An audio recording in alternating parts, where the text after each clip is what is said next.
Colossiens chapitre 1, versets 15 à 20. Le Fils est l'image du Dieu invisible, le premier-né de toute la création. En effet, c'est en lui que tout a été créé dans le ciel et sur la terre, le visible et l'invisible, trône, souveraineté, domination, autorité, tout a été créé par lui et pour lui. Il existe avant toute chose et tout subsiste en lui.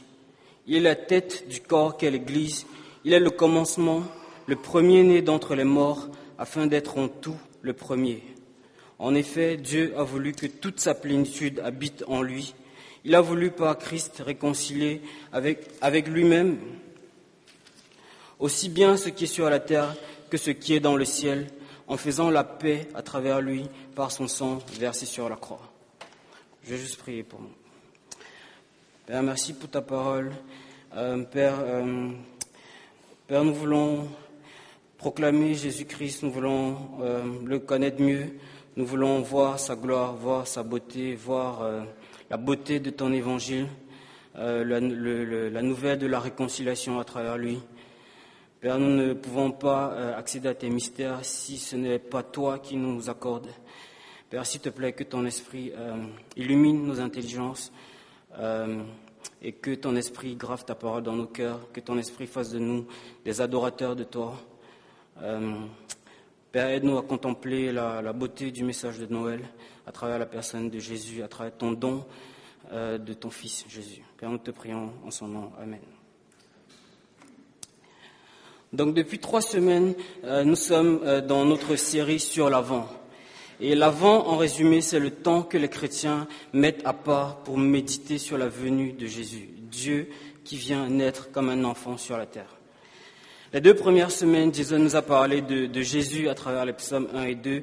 On a notamment vu que Jésus était un roi à qui Dieu avait donné toute autorité. Et pour le message d'aujourd'hui, je veux aller dans la même lancée. En fait, le message d'aujourd'hui, je l'ai intitulé le roi qui vient pour servir. Le roi qui vient pour servir. Et ce sera en deux parties, 2 questions. Ce sera la réponse à 2 questions. Qui est Jésus? Ensuite, nous verrons pourquoi il est venu. Donc, qui est Jésus et pourquoi il est venu? Et si vous êtes là pour la première fois ou si vous êtes de passage, je vais citer souvent la Bible pour soutenir ce que je dis. Enfin, en tant que chrétien, on croit que la Bible, c'est la parole de Dieu, donc c'est la vérité. Un peu comme les juristes citent les articles de droit, le code civil, le code pénal, pour montrer ce qui est droit d'après la loi. Nous, on cite la Bible pour montrer ce qui est vrai d'après Dieu, donc ce qui est vrai. Donc d'abord, qui est Jésus?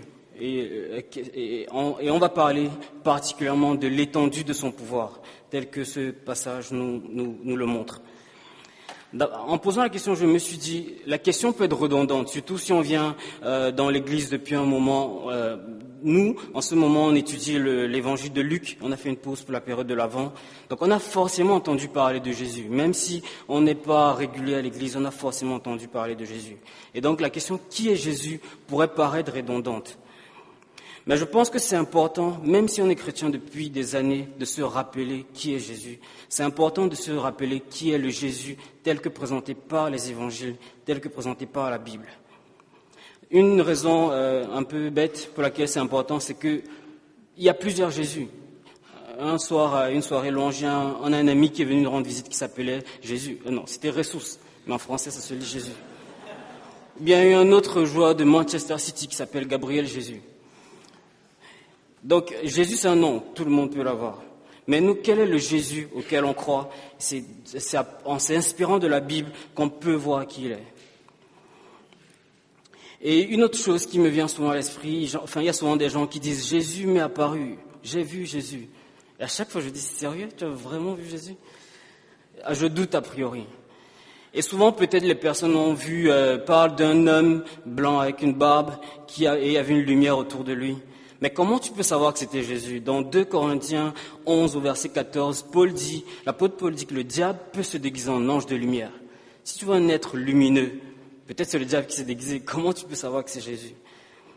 Donc qui est Jésus? Pour moi, il faut creuser dans la Bible pour voir qui est vraiment Jésus. voir ce que la Bible dit de Jésus, le connaître tel qu'il est présenté par la parole de Dieu.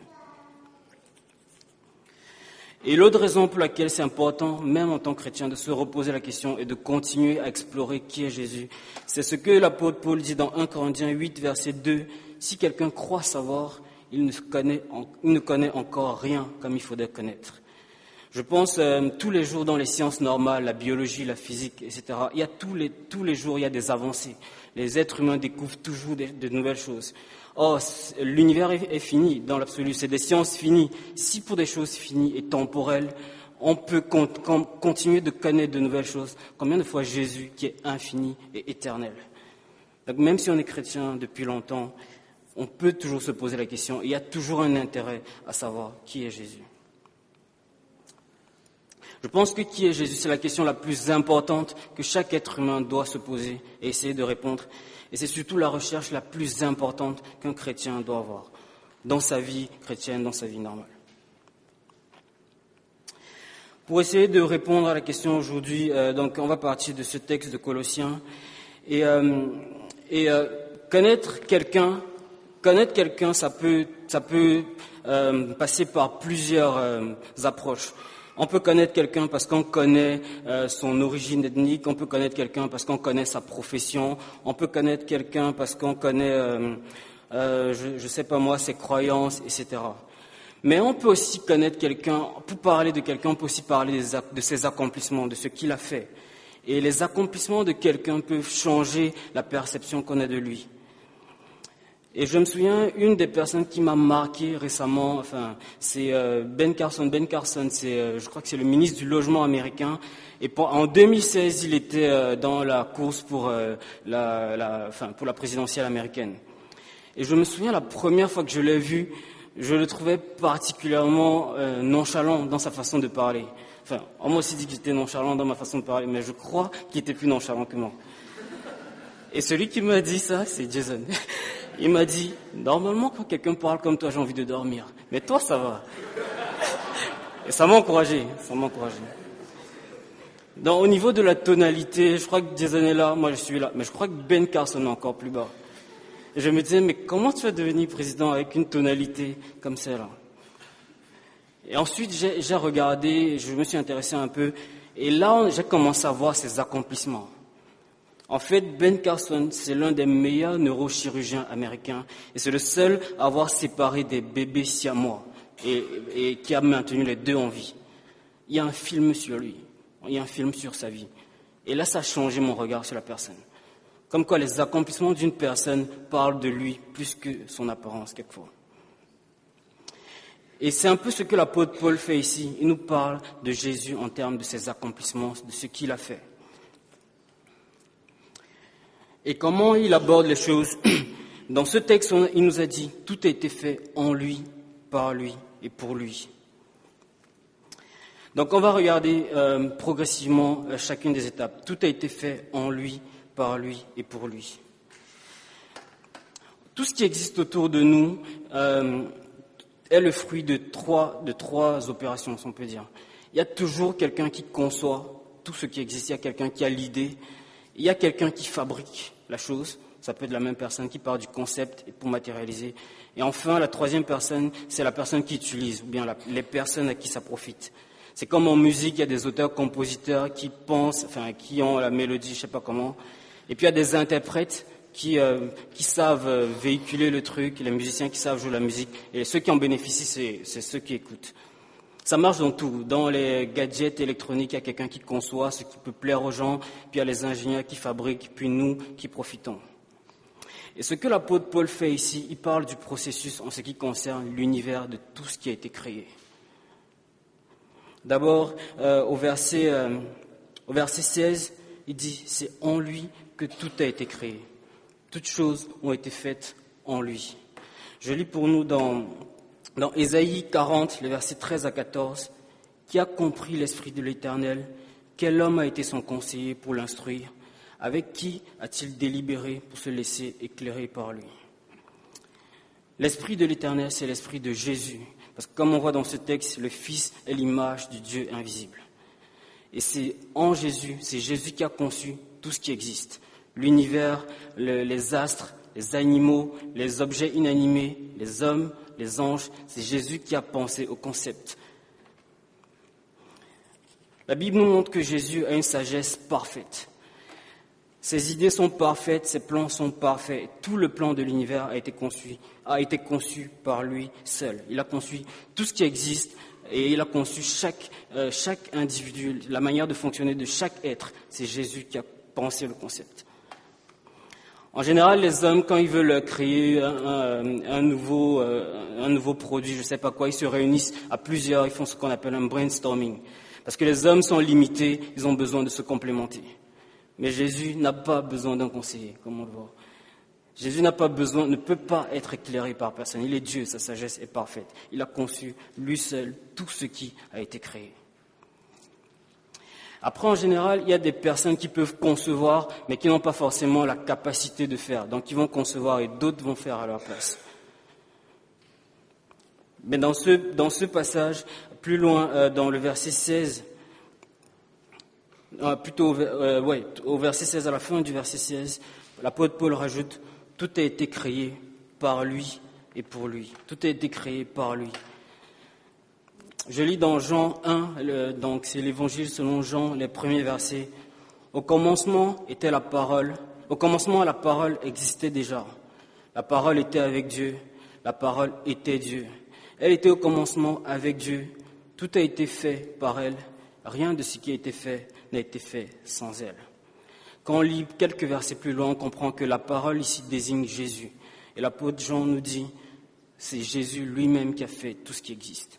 Qui est Jésus ? Jésus, c'est celui qui a conçu tout ce qui existe, y compris vous qui êtes là. Et c'est Jésus qui a créé lui-même chaque personne conformément à ce qu'il avait pensé d'elle. Donc si vous êtes un être vivant, vous êtes des êtres vivants si vous m'écoutez, c'est Jésus qui a eu l'idée de quelque chose comme vous, et c'est Jésus qui a créé chacun de nous.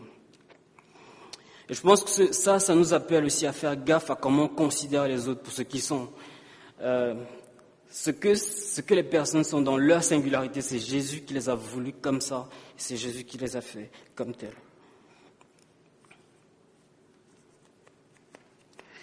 Et juste, si Jésus n'avait pas créé lui-même tout ce qu'il avait pensé, ce serait pas parfait, parce que lui, il est parfait, il a une idée parfaite. Mais si quelqu'un de moins parfait crée ce qu'il a pensé, ça pourrait pas être parfait.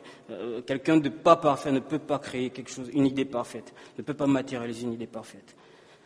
Donc Jésus, tout a été créé en lui, c'est lui qui a tout conçu, et Jésus est celui qui a tout créé lui-même.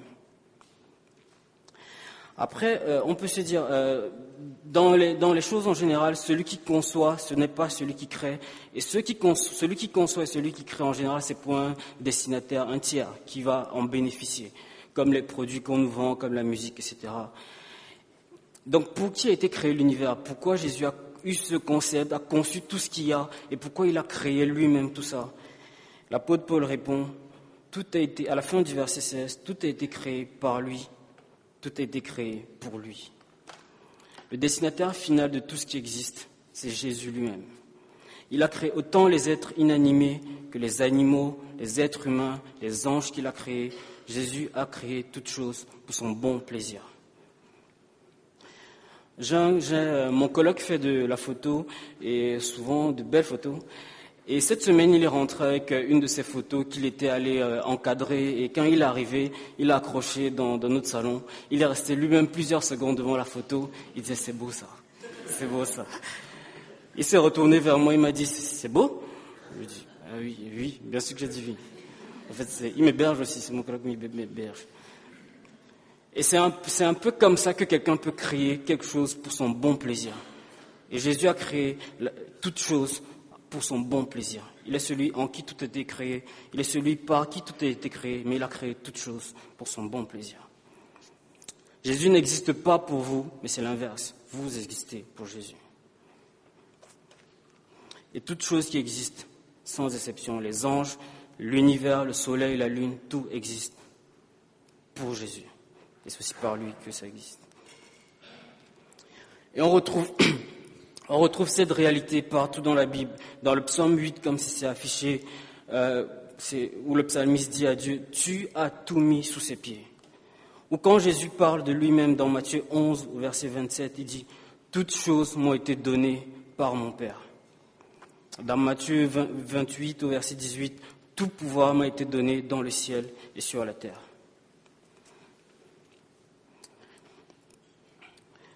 Jésus a tous les pouvoirs et Jésus a toutes choses. En fait, quand on parle du Fils, quand on parle du Fils de Dieu, quand on dit que Jésus est le Fils de Dieu, on veut souligner son statut d'héritier. L'héritier, c'est celui à qui appartient tout ce qu'il y a.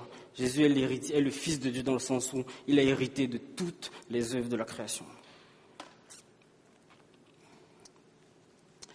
Et je veux mettre un accent particulier sur le fait, donc toutes les choses ont été existées, mais je veux mettre un accent particulier sur le fait que les hommes ont été faits pour lui. Je veux qu'on fasse la déduction du fait que nous qui sommes là, et ceux qui sont ici, ou croyant ou pas, tous les hommes ont été créés pour Jésus. Qu'est-ce que ça veut dire ? Dans la Bible, comme on voyait il y a 2 semaines dans le psaume 1 ou 2, l'un des deux, on voyait qu'il y a seulement 2 catégories d'êtres humains. Il y a ceux que la Bible appelle les justes, il y a ceux que la Bible appelle les méchants. Mais quand on dit que les hommes ont été faits pour lui, c'est autant les justes que les méchants. Les justes ont été faits pour son plaisir, pour démontrer sa grâce, et les méchants, qui ne se repentent pas, vont démontrer à la fin son autorité absolue et sa colère. Donc d'abord, les justes ont été faits pour le plaisir de Jésus, pour démontrer sa grâce. Pourquoi le Seigneur a appelé des hommes et les a justifiés pour lui ? Toujours dans Jean 15, au verset 10 et 11, Jésus disait « Si vous gardez mes commandements, vous demeurerez dans mon amour, de même que j'ai gardé les commandements de mon Père et que je demeure dans son amour. Je vous ai dit ça afin que ma joie demeure en vous et que votre joie soit complète. » Jésus rappelle à ses disciples que le seul but de ces commandements, c'est que leur joie atteigne sa plénitude. Leur joie sera complète quand ils vivront pour lui. Les justes ont été faits pour son plaisir, eux se réjouissent en lui, et Jésus se réjouit en eux. Après, ceux qui ne vont pas croire en Jésus, ceux que la Bible appelle les méchants, je lis en mon sens, c'est l'un des passages les plus terrifiants de la Bible, dans Proverbe 16 au verset 4. L'Éternel a tout fait pour un but, même le méchant pour le jour du malheur. Le jour du malheur, c'est le jour du jugement, qui sera un jour de grande joie pour ceux qui auront cru en Jésus, parce qu'ils vont le rejoindre, ils vont partager sa gloire avec lui dans le ciel. Mais ce sera aussi un jour de ruine, où ceux qui n'auront pas cru en Jésus vont tout perdre. Ils vont perdre leur bien matériel, ils vont perdre leur confort, mais la Bible dit qu'ils vont perdre leur âme. Et comment on peut comprendre que ça a été fait pour Jésus ? Vous vous souvenez, la semaine passée, dans le psaume 2, on lisait au verset 9, en parlant de Jésus que Dieu a fait roi, et en comparant Jésus aux autres rois de la terre, aux autres grands de la terre, on disait de Jésus, « Tu les briseras avec un sceptre de fer, tu les briseras comme le vase d'un potier. » Et plus loin au verset 12, « Rendez hommage au Fils, de peur qu'il ne s'irrite et que vous n'alliez à votre perte, car sa colère s'enflamme rapidement. Heureux tous ceux qui se confient en lui. »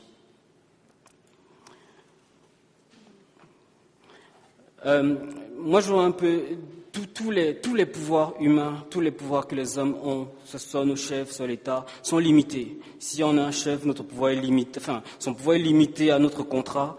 Si on a un État, le pouvoir d'un État est limité à une géographie. Enfin, si on est français, qu'on a envie de payer moins d'impôts, on peut prendre une autre nationalité et on ne sera pas imposé d'après le régime fiscal français. Donc tous les pouvoirs sont limités géographiquement. Mais le pouvoir de Jésus est illimité. Et on ne le voit pas maintenant, mais ce jour, on va voir que Jésus a une autorité à laquelle on ne peut pas échapper. Et le pouvoir des hommes est aussi limité dans le temps. Moi, je pense à... J'ai posé ma démission récemment, ce n'est pas un exemple. Mais je pense que le travail, c'est un don de Dieu et qu'il faut faire très attention à démissionner. Avant de poser ma démission, j'en ai parlé longuement avec plusieurs, j'en ai parlé avec mes amis, avec Paul qui est là. Et j'ai eu la paix avant de démissionner. Dans la Bible, on voit que le travail, c'est un don de Dieu, donc je ne veux pas du tout dire qu'il faut démissionner. Mais mon rapport avec mon chef était difficile. Et quand il y a un rapport difficile, il y avait peut-être ma part dedans, mais je trouvais que son autorité ne me permettait pas de m'épanouir. Et je trouvais qu'il avait une certaine emprise. Peut-être à tort, comme je dis. Et le jour où j'ai posé ma démission, à mes yeux, c'est comme s'il avait plus de pouvoir. C'est comme s'il avait plus d'autorité. Son autorité était juste limitée par notre contrat. Et la pire des choses qu'il pouvait me faire, c'est me virer. Alors j'avais démissionné, donc il y avait un pouvoir sans coercition, c'est pas un pouvoir. Mais la Bible nous montre que Jésus n'a pas ce type de pouvoir. Jésus a un pouvoir coercitif. Il a un pouvoir et il a une menace réelle. Et quand on dit que tous les hommes ont été créés pour Jésus, certains vont démontrer sa grâce, la bonté qu'il a fait envers des hommes, et d'autres vont démontrer son pouvoir absolu et coercitif. Dans Colossiens 1, les versets 15 à 16, on déduit de l'identité on voit l'identité de Jésus. Et dans les versets 17 à 20, on peut répondre à la question de pourquoi il est venu. Et pour résumer, je me suis noté, il est venu parce que Dieu a voulu réconcilier tout avec lui-même. Je lis dans les versets 18 à 20, il existe avant toute chose et tout subsiste en lui. Il est la tête du corps de l'Église. Il est le commencement, le premier-né d'entre les morts, afin d'être en tout le premier. Car Dieu a voulu que toute plénitude habitant en lui, il a voulu par lui réconcilier tout avec lui-même, tant ce qui est sur la terre que ce qui est dans les cieux, en faisant la paix par lui, par le sang de la croix. Dieu a voulu que toute plénitude habitant en lui, il a voulu par lui réconcilier tout avec lui-même, tant ce qui est sur la terre que ce qui est dans les cieux, en faisant la paix par lui, par le sang de la croix. Je crois qu'on cherche tous le bonheur, on cherche tous le sentiment de satisfaction, on cherche tous le sentiment d'être, la sensation d'être satisfait en quelque chose. Et la Bible nous dit que le seul bonheur possible pour l'homme, c'est la communion avec Dieu. Le seul bonheur possible pour l'homme, c'est quand l'homme retourne à son Dieu. Je lis dans Job 8, les versets 11 à 13, c'est Job qui disait « Le papyrus pousse-t-il sans marais? Le roseau grandit-il sans eau? Encore vert et sans qu'on ne l'ait coupé, il sèche plus vite que toutes les herbes. Voilà ce qui arrive à ceux qui oublient Dieu, et l'espérance de l'impie s'évanouira. » J'ai regardé le papyrus, c'est la plante qui servait à faire le papier dans l'Antiquité. Ça s'appelait le papyrus, en tout cas c'est ce sur quoi on notait. Et apparemment le papyrus, comme le roseau, ne peuvent pas survivre longtemps si on les prive d'eau. Et la Bible nous dit que c'est comme ça que les hommes sont. Celui qui est détaché de Dieu, il vit une mort programmée, il se dessèche petit à petit. Le bonheur ultime, la satisfaction ultime se trouve en Dieu d'après la Bible. Quelquefois, on pense qu'on peut trouver cette satisfaction dans un boulot et quand on est au chômage. Et puis, quand on arrive à trouver un boulot, on pense qu'on sera plus satisfait en trouvant un autre boulot avec d'autres collègues. Ou alors on pense qu'on peut trouver cette satisfaction en s'évadant, en voyageant, etc. Moi, par exemple, je suis camerounais. Souvent, j'ai le mal du pays. Et je me dis, si je pouvais rentrer au Cameroun, je serais bien. Et les vacances, je rentre. Et c'est vrai, quand j'arrive les 2 premiers jours, je suis content. Mais après 2 semaines, quand tu as tes parents qui t'expliquent la vie, etc. Et je regarde mon billet retour, j'ai envie de revenir en France. Et quand j'arrive en France, le pays me manque. Je crois qu'on ne sera jamais satisfait. Et les choses qui sont sur la terre ne pourront jamais nous satisfaire. Et la Bible dit que la satisfaction ultime est en Dieu. On connaît la célèbre citation de Blaise Pascal qui dit « Il y a dans le cœur de l'homme un vide en forme de Dieu que rien de ce qui a été créé ne peut remplir, mais seulement le Créateur qui s'est fait connaître par Jésus. » Donc le bonheur, la satisfaction se trouvent en Dieu seul. Et comme Anthony disait dans sa présidence tout à l'heure, l'homme est séparé de Dieu. L'homme ignore Dieu et c'est désormais dans sa nature. L'homme n'a pas en lui l'intelligence suffisante pour connaître Dieu. Et dans le verset 20, Paul nous dit ici, Dieu a voulu par Christ réconcilier tout avec lui-même. Aussi bien ce qui est sur la terre que ce qui est dans le ciel, en faisant la paix à travers lui par son sang versé sur la croix.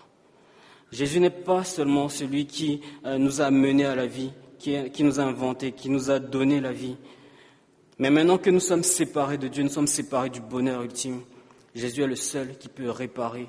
Jésus est le seul par qui la connexion avec Dieu peut être réparée. Dieu a voulu par Christ réconcilier tout avec lui-même, aussi bien ce qui est sur la terre que ce qui est dans le ciel, en faisant la paix à travers lui par son sang versé sur la croix.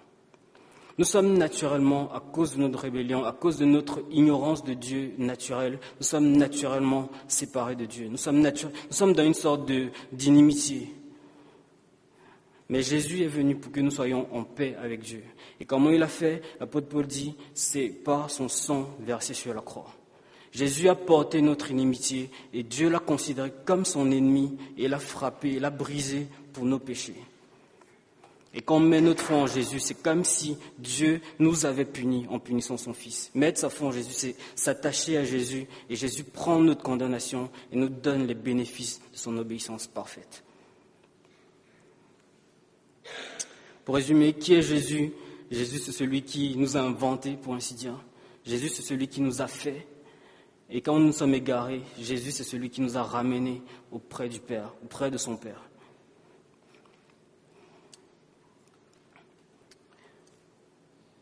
Donc sur ce,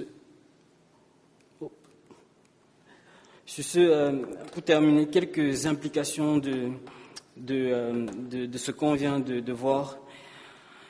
Noël, l'histoire de Noël, c'est l'histoire du Créateur de l'univers qui est venu s'unir aux hommes afin de les élever à sa gloire. Pour parler de nous, je crois qu'il y a dans chaque homme, à cause de notre péché, je crois qu'il y a dans chacun de nous une tendance à exclure. Parmi nous, il y a des gens plus privilégiés que d'autres, dans la société en général. Ça, c'est normal et ça va toujours exister. Mais je pense qu'il y a une mauvaise tendance dans l'homme à se conforter dans ses privilèges pour exclure, peut-être même sans savoir, exclure ceux qui n'ont pas eu les mêmes privilèges. Quand je suis arrivé en France, je dis que je ne veux pas attaquer la France, mais c'est comme ça partout. Mais j'étais marqué parce que on se définit un peu par l'école qu'on a faite et on se définit, je crois que c'est comme ça partout. Mais après on se définit par le boulot qu'on fait. Mais en France, il y a un accent particulier pour les grandes écoles. Il y a un accent particulier il y a un esprit élitiste, je crois. Et c'est peut-être bien. Mais je crois qu'à cause de ça, la tendance naturelle est peut-être d'exclure les autres. On se réunit souvent parce qu'on est dans le même... on se retrouve avec les personnes qui sont aussi bien classées que nous. On se retrouve en fonction de la banlieue à laquelle on appartient, ou bien si on vient du 7-5. On se retrouve parce qu'on est cool. Et je crois que la satisfaction déformée, le péché a déformé les hommes et fait que notre satisfaction n'est pas pleinement atteinte s'il n'y a pas des gens qui sont spectateurs de notre bonheur. Si ce n'est pas votre cas, ne tenez pas compte de ce que j'ai dit. Mais Jésus nous montre la voie parfaite. Sa satisfaction à lui, c'est pas quand des gens sont spectateurs de son bonheur. Sa satisfaction à lui, c'est quand d'autres partagent son bonheur au même titre que lui. Dans sa prière, dans Jean 17, au verset 22, il dit au verset 22 à son Père, « Je leur ai donné la gloire que tu m'as donnée. » Donc Jésus ne voulait pas juste que des gens qui sont spectateurs de sa gloire, mais il dit à Dieu, j'accomplis mon but parce que je voulais leur donner la gloire que tu m'as donnée, en parlant de ses disciples. Et puis là, au verset 24, il dit à Dieu, Père, je veux que là où je suis, ce que tu m'as donné soit aussi avec moi. Je pense que c'est normal d'avoir des affinités, d'avoir des amitiés, mais je pense que c'est vicieux d'exclure. Et comme nous n'avons pas été exclus, comme Jésus nous a inclus, pour paraphraser Philippiens 2, verset 5, que notre attitude soit identique à celle de Jésus-Christ. Veillons à inclure les autres, pas les exclure.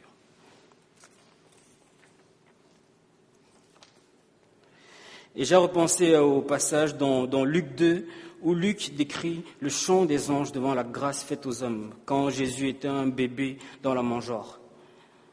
Dans Luc 2, versets 13 à 14, et tout à coup, une foule d'anges de l'armée céleste se joignit en l'ange. Ils adressaient des louanges à Dieu en disant « Gloire à Dieu dans les lieux très hauts, paix sur la terre et bienveillance parmi les hommes. » Les anges, je pense, ont vu Jésus descendre du ciel pour venir s'incarner dans le bébé qui était là. Charles Spurgeon disait, les anges ne pouvaient pas être satisfaits de ne plus voir la face de Jésus. Ils l'ont accompagné jusqu'à sur la terre. Et ceux qui regardent, ils disent, paix sur la terre et bienveillance parmi les hommes. Parce que Dieu s'est fait un enfant. Dieu s'est associé aux hommes.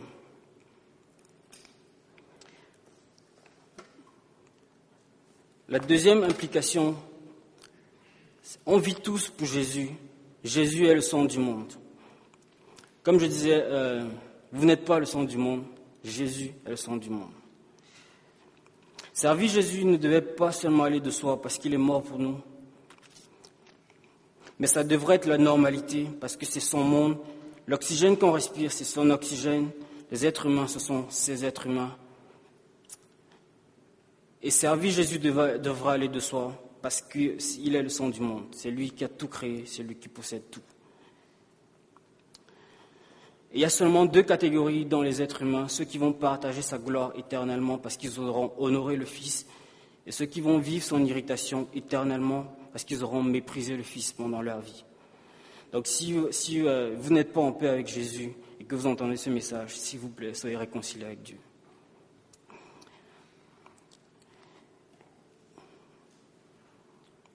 Nous sommes éloignés de Dieu par notre nature propre, parce qu'on a une nature pécheresse comme tous les hommes.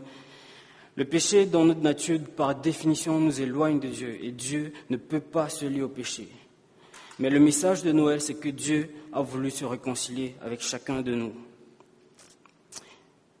Si vous avez ignoré Dieu, je vous invite à arrêter de l'ignorer et à le reconnaître. En gros, c'est ça la foi. Partir d'un état où on ne croyait pas en Jésus, où on ignorait Dieu, et pour arriver d'un état où on croit en lui, on le considère. Et la manifestation parfaite de Dieu qu'il a donné lui-même est en son Fils Jésus-Christ. Comme on dit, il est l'image du Dieu invisible. Croire en Dieu, il n'y a pas d'autre chemin, d'autre façon de croire en Dieu que de croire en Jésus, parce qu'il est l'image visible du Dieu qu'on ne peut pas voir. Je relis pour nous pour finir dans Colossiens 1, les versets 19 à 22. En effet, Dieu a voulu que toute sa plénitude habite en lui. Il a voulu par Christ tout réconcilier avec lui-même, aussi bien ce qui est sur la terre que ce qui est dans le ciel, en faisant la paix à travers lui par son sang versé sur la croix. Et vous qui étiez autrefois étrangers et ennemis de Dieu par vos pensées, par vos œuvres mauvaises, il vous a maintenant réconciliés par la mort de son Fils dans son corps de chair pour vous faire paraître devant lui saint, sans défaut et sans reproche. Je prie pour nous.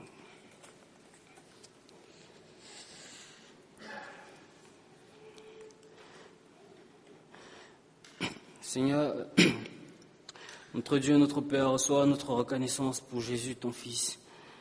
Reçois notre reconnaissance parce que nous étions rebelles, nous étions tes ennemis par notre nature.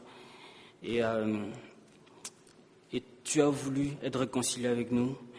Et toi, tu as payé le prix fort afin que nous n'ayons pas à le payer. Tu as payé le prix pour nos péchés en donnant ton Fils afin qu'il soit meurtri pour que nous ne soyons pas meurtris éternellement. Père, reçois, s'il te plaît, notre reconnaissance. Et Dieu, s'il te plaît, ouvre nos esprits, ouvre nos intelligences afin que nous connaissions mieux qui est Jésus, que nous admirions mieux son œuvre. Le Fils de Dieu est venu sur la terre Père, aide-nous à mesurer, à peser le poids de ce que cela veut dire en cette période de Noël et tous les autres jours. Père, nous te prions ça en son nom. Amen.